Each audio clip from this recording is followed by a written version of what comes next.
When I think of industry, I think of mass-produced pottery using advanced technology and machines, furthering the divide between artist, maker, and materials. We are now asking ourselves if this distance is creating a lack of diversity and uniqueness in the ceramic object. We as ceramic artists must be proficient not only in clay, but in chemistry.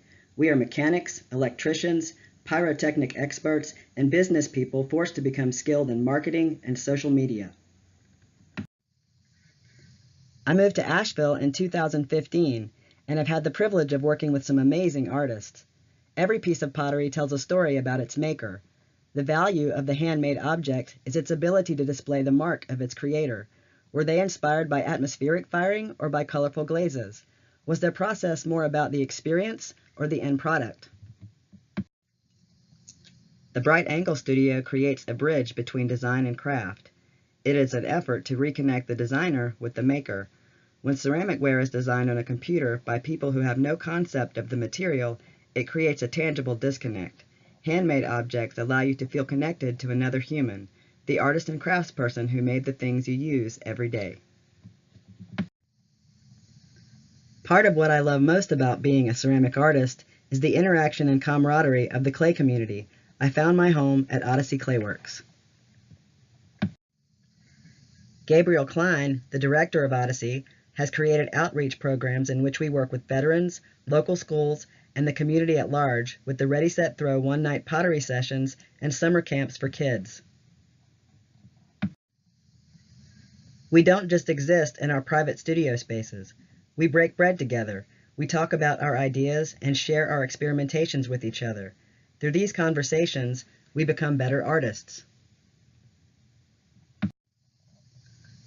Through the use of centuries-old techniques, sgraffito and mishima, we can tell a contemporary dialogue. Carole Epp and Kathy King use their pots to convey narratives about gender roles and sexuality. Mark Burns and Grayson Perry tell very personal stories with their artwork.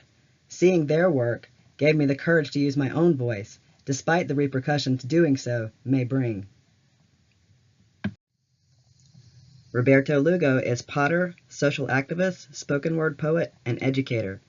Through making teapots, vases, and cups, he focuses on marginalization, inequality, and calls out the lack of diversity in the fine arts. Roberto uses his work and his own experiences to fluidly communicate with diverse audiences. The Democratic Cup is a project by Ayumiori and Bright Angle Studios. Through the use of handmade cups, collaboratively made by ceramic artists and illustrators, this project was designed to begin conversations to counteract the negativity of the Trump administration and its consistent assault on civil liberties and civil rights.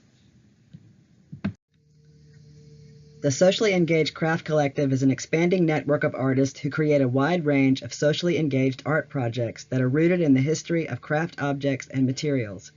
It was founded in 2014 by Nicole Gugliotti, Jenny Hansen Gard, Forrest Sincoff Gard, and Cheyenne Chapman Rudolph. Henry Chrisman, a member of the SECC, designed and created the mobile Onigama kiln, which he took on tour around the U.S.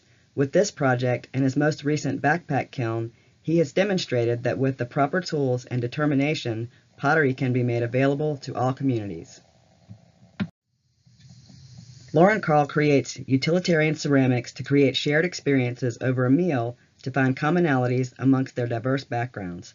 Nicole Gugliotti uses video, audio, and interactivity to facilitate an intersection between craft and social justice, specifically reproductive justice. Craft can be used as a tool for education and awareness about topics that are usually avoided. The extreme and misguided decisions politicians make have real-life repercussions. Project Canary created space for people to share their stories and experiences anonymously about how their lives were affected. Art objects were made and labeled with a tag that directed the finder to the website where they could then read the story that inspired the art. In 2016, I drove from North Carolina to California and back, dropping off gender-neutral magnets and rest stops responding and reacting to the bathroom bills.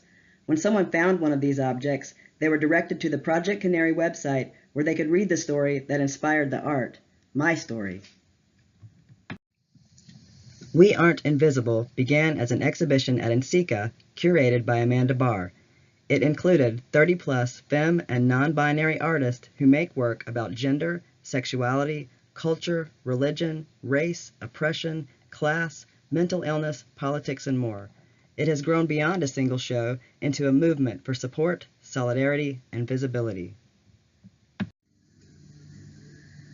Pottery is Political is an Instagram account created by Carole Epp in reaction to criticism she received on her personal page for making political posts. Artists have for centuries made work about their own political climate. Today, there is no shortage of material.